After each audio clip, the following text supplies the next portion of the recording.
don't make your cadenza 5 minutes long, because that just doesn't make sense. It's just a little taste of your own individuality.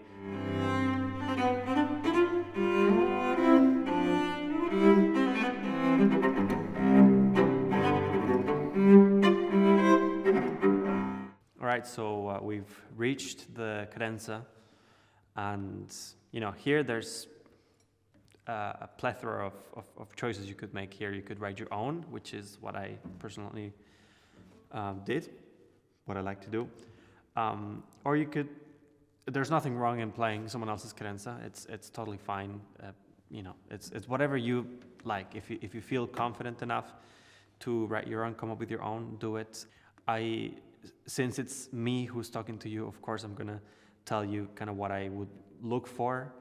But anyway, there's lots of different perspectives to have, especially with a cadenza, since it's something so individual. But for example, for me, the most important point that I could make would be that I try always to still be in the style of Haydn, something that's musically accurate with all the material that you've presented before.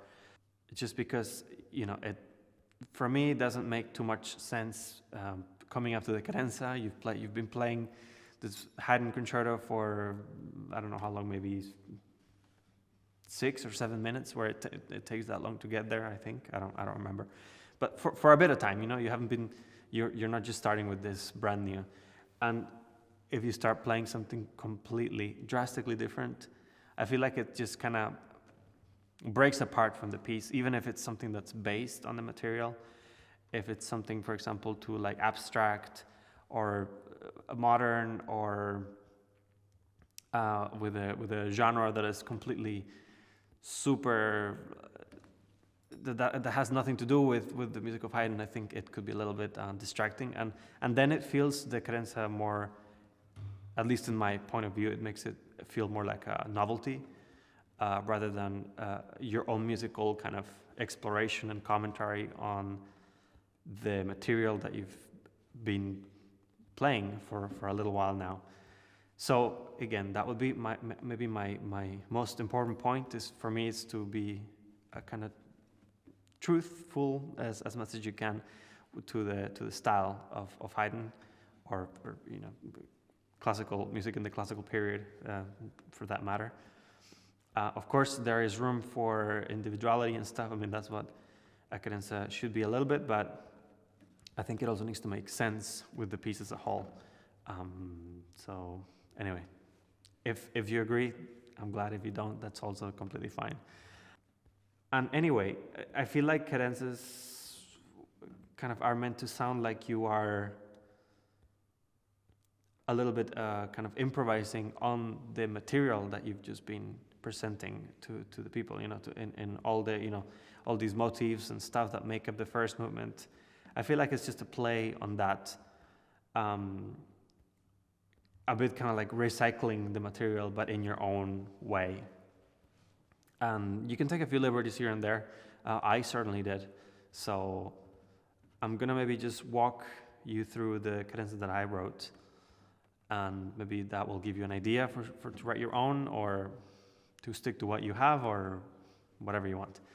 So obviously, not obviously, because this is not, I mean, you could start with a different theme, but I chose to start with the beginning, so.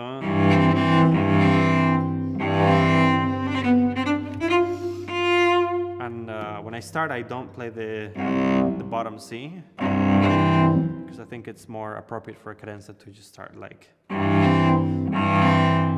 harmonically more appropriate, so I don't play the bottom C.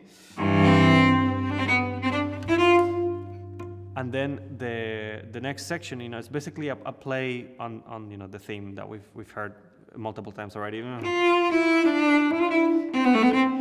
I add maybe a little bit of second voicing, so I do something like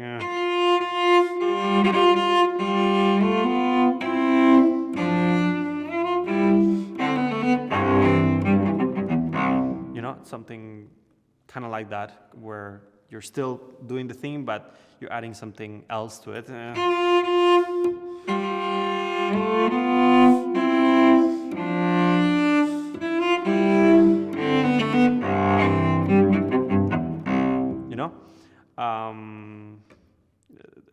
that kind of reminds me of that famous passage in Shostakovich's cello concerto where you have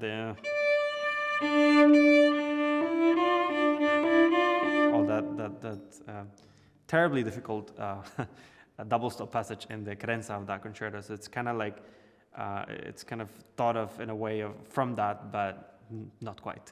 And it's much less difficult than that. So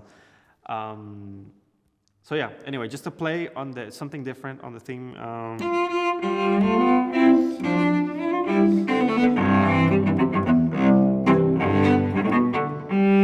then I just kind of switch it up with the octaves. So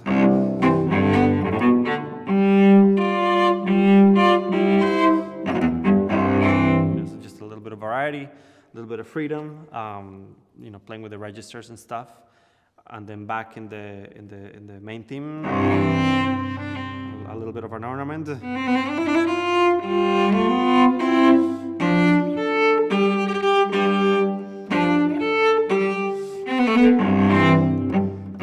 So basically the first statement, but embellished in some sort of way.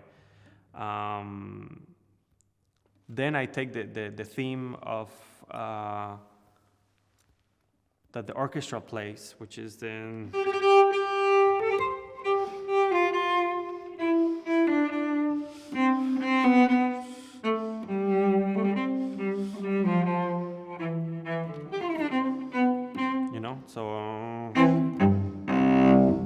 I do that also with some kind of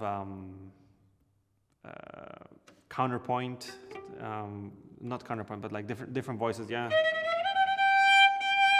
Up an octave.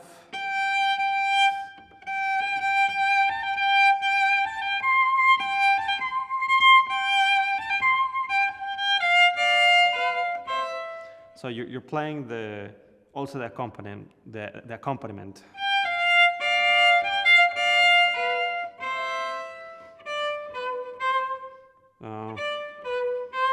And the other part is.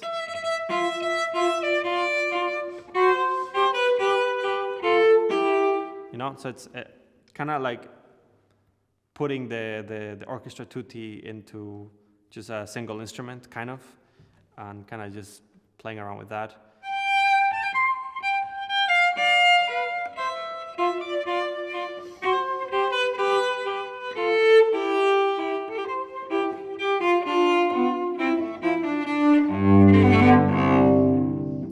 So kind of like that.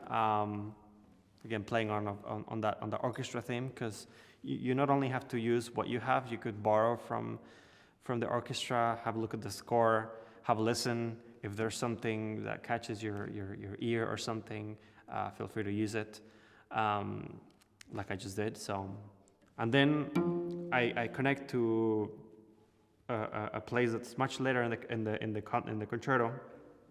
So it's.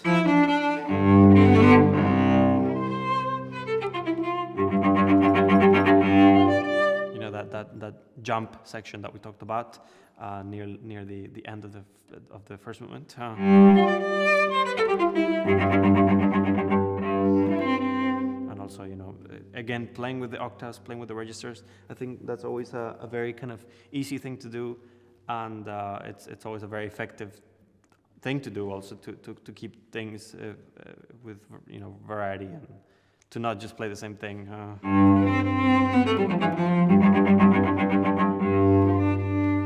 And then here is where maybe I take the most liberty, because I go into different keys and stuff, and you kind of delve a little bit deeper into your own individuality here, I guess. So what I do is I keep the same motive of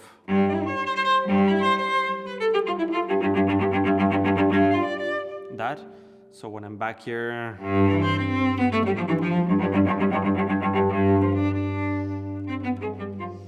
then we go into minor. This is also something that other cadenzas have used. I can't remember whose it is, but they have used this spot in order to kind of develop their own kind of harmonic progressions and stuff. So I thought it's a good spot to do that. So so it goes like this.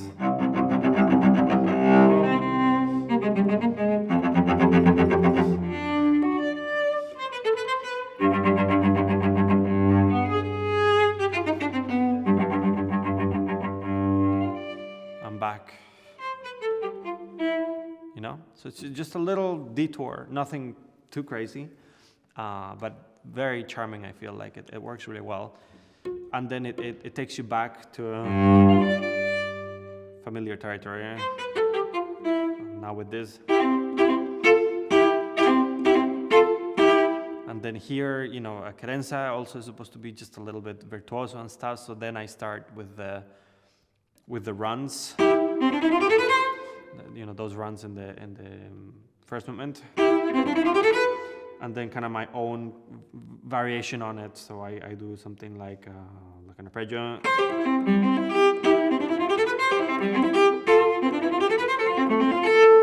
and then this is just kind of like a connecting arpeggio bit.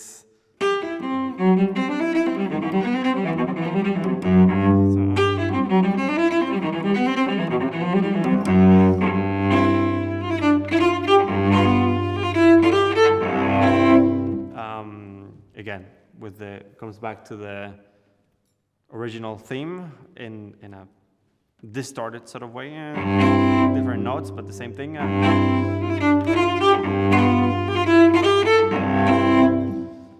Then I do this kind of arpeggio, kind of like a showy little something.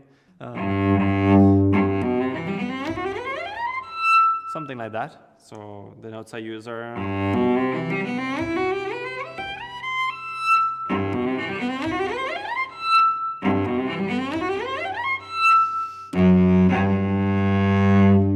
and then just a connecting bit to let the orchestra and the conductor know that it's time to come back. So all in all, you know, it doesn't steer too far from the piece itself. Yes, I take little detours here and there. I made up a very, very tiny amount of my own stuff using the material, but most of it is just kind of recycled from the first movement. I also think a strong point that I have to make is don't make your cadenza 5 minutes long, because that just doesn't make sense. I feel like it should be the longest cadenza that you play here in this concerto is the one from the first movement, but I think if you keep it around a minute is fine. Cadenzas that take 5, 6, 7 minutes, it's just way too much. It becomes a thing on its own, and it seems a little bit too self-absorbed, in my opinion. So just keep it short. It doesn't have to go in all the musical wonders and whatever that you have. It's just a little taste of your own individuality with the material from the first movement, a little bit kind of like an improvisation, and that's more than enough. So keep it short and keep it within the style. So.